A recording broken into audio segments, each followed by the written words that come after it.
ఓం శ్రీ గురుభ్యో నమ. సప్త సప్త ప్రియే దేవి సప్తలోకైక దీపికే సప్త జన్మార్జితం పాపం హర సప్తమి సత్వరం. ఈ మాఘమాసంలో రెండవదిగా వచ్చేటువంటి పర్వదినము రథసప్తమి. ఈ రథసప్తమి రోజున సూర్యనారాయణ స్వామిని ఆరాధించడము చాలా విశేషమైనటువంటి పుణ్యప్రదమైనటువంటిది. ఆ రోజు ప్రాతకాలముని అంటే సూర్యోదయానికి పూర్వమే నిద్రలేచి జిల్లెడు ఆకులు రేగుపళ్ళు తల మీద ఉంచుకొని తలస్నానం చేసి సూర్యనారాయణ స్వామికి యథాశక్తిగా షోడశోపచార విధాలుగా పూజలు చేసి రథసప్తమి వ్రతాన్ని కూడా చేసుకోవచ్చును. సూర్యారాధన చేయడం వల్ల వచ్చేటువంటి ఫలితం ఏమిటి అంటే మనిషిలో ఉన్నటువంటి తేజస్సు వృద్ధి చెందుతూ ఉంది. సూర్యుడు మనకు తేజస్సునిస్తాడు.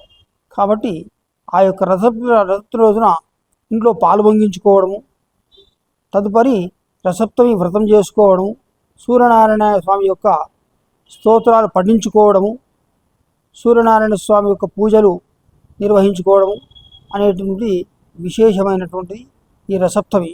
ఈ రథసప్తమి రోజున ప్రతి ఒక్కరు కూడా సూర్యనారాయణ స్వామి యొక్క వ్రతం ఆచరించడం కానీ లేదా స్తోత్రాలు పఠించుకోవడం కానీ, సూర్యనారాయణ స్వామి యొక్క దేవాలయాలకు వెళ్ళి ఆ యొక్క స్వామిని దర్శించుకోవడం కూడా చాలా విశేషమైనటువంటి పుణ్యప్రదమైనటువంటి ఒక మార్గము.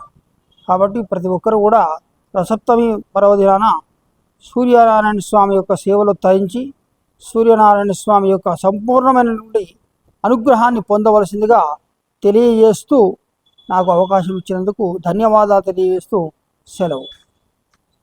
ఈ వీడియో మీకు నచ్చినట్లయితే ఒక లైక్ కొట్టి మీ అభిప్రాయాన్ని కామెంట్ రూపంలో తెలియచేయండి. ఇలాంటి ఆధ్యాత్మిక వీడియోల కోసం జ్ఞాననిధి భక్తి ఛానల్ను సబ్స్క్రైబ్ చేసుకోండి. ధన్యవాదాలు.